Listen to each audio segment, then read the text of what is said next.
آئی جی پنجاب کی پرفارمنس ہے اس سے لوگ مطمئن نہیں ہیں، اور غالباً کل کابینہ میں اس کا ذکر بھی ہوا۔ میں سمجھتا ہوں کہ پنجاب حکومت کو یقیناً پوچھنا چاہیے، اور یہ ان پر ذمہ داری عائد ہوتی ہے کہ یہ اس کی بات کی تہ تک جائیں کہ وہ بے بس ہیں۔ تو کس کے ہاتھوں بے بس ہیں؟ جب ایف آئی آر رجسٹر نہیں ہوئی، انویسٹیگیشن شروع ہی نہیں ہوئی، ہم قبل از وقت کیا بات کریں؟ غیر ذمہ دارانہ بات ہم نے نہیں کرنی۔ کسی کو دیکھیں، سنیں، کسی پر بلا وجہ الزام نہیں لگانا چاہتے۔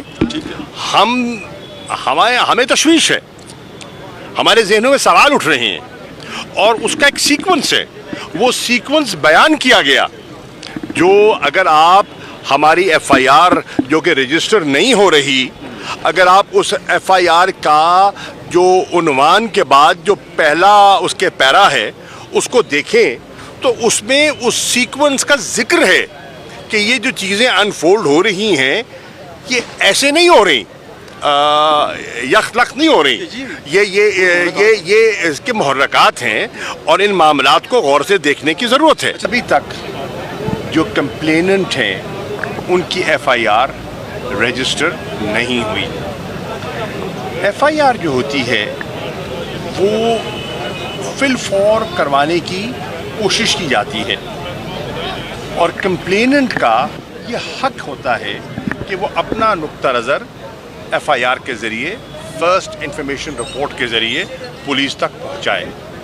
اب ہمیشہ کوئی بھی وقوع جو رونما ہوتا ہے اس کے دو فریق ہوتے ہیں، اور ایک مدعی ہوتا ہے، ایک ملزم ہوتا ہے۔ جو مدعی ہوتا ہے وہ اپنے حقائق بیان کرتا ہے، جو ملزم ہوتا ہے وہ اپنی صفائی پیش کرتا ہے۔ ایک کہتا ہے کہ یہ حقیقت ہے، دوسرا فریق کہتا ہے یہ الزامات ہیں۔ اب حقیقت اور الزامات میں تفریق پیدا کیسے کی جا سکتی ہے؟ اس کا ایک ہی طریقہ ہے، شفاف انویسٹیگیشن۔ شفاف انویسٹیگیشن کیسے ہو سکتی ہے کہ جب حکمران جس پہ کمپلیننٹ کو، مدعی کو ان کی غیر جانبداری پر ایک بہت بڑا سوال اٹھایا ہو، جو ان کو مورد الزام ٹھہراتا ہو، اور ان کی نگرانی، ان کے زیر نگرانی ادارے ہوں، تو انصاف کے تقاضے پورے کیسے ہوں گے؟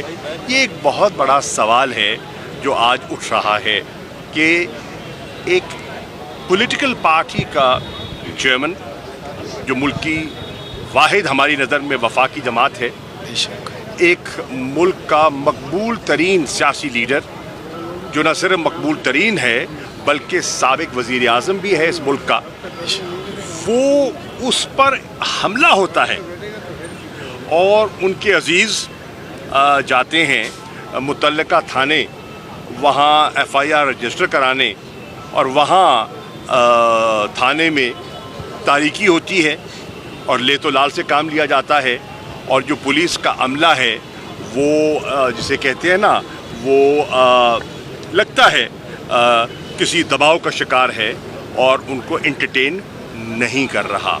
یہ بڑی تشویشناک بات ہے، اور اس سے انصاف کے جو تقاضے ہیں اس سے آپ کو اندازہ ہو سکتا ہے کہ اس نوعیت کا کیس، اتنی اہمیت کے حامل شخصیت اور ایف آئی آر رجسٹر نہ ہونا، یہ بہت بڑا ایک سوالیہ نشان ہے۔ ایک سوال آپ سے یہ ہے، آپ کی حکومت ہے صوبے میں، آپ کے دادیاں پرویز الہی، ان کے گھر کے قریب یہ واقعہ ہوا ہے، ابھی تک ایف آئی آر میں... جی، میں اس کا جواب، میں آپ کا سوال کا بڑا اچھا سوال ہے آپ کا، میں جواب دیتا ہوں اس کا۔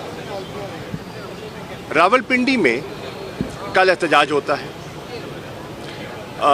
وہاں شہری احتجاج کرنے جاتے ہیں، پنجاب صوبہ ہے، اسلام آباد کی پولیس وہاں داخل ہوتی ہے، فرنٹیئر کانسٹیبلری وہاں داخل ہوتی ہے اور وہاں کارروائی کرتی ہے۔ کیا پنجاب حکومت سے اجازت لی؟ کیا آئی جی نے اجازت دی کہ انہوں نے تجاوز کیا؟ دیکھیے، لگ رہا یہ ہے کہ کچھ لوگ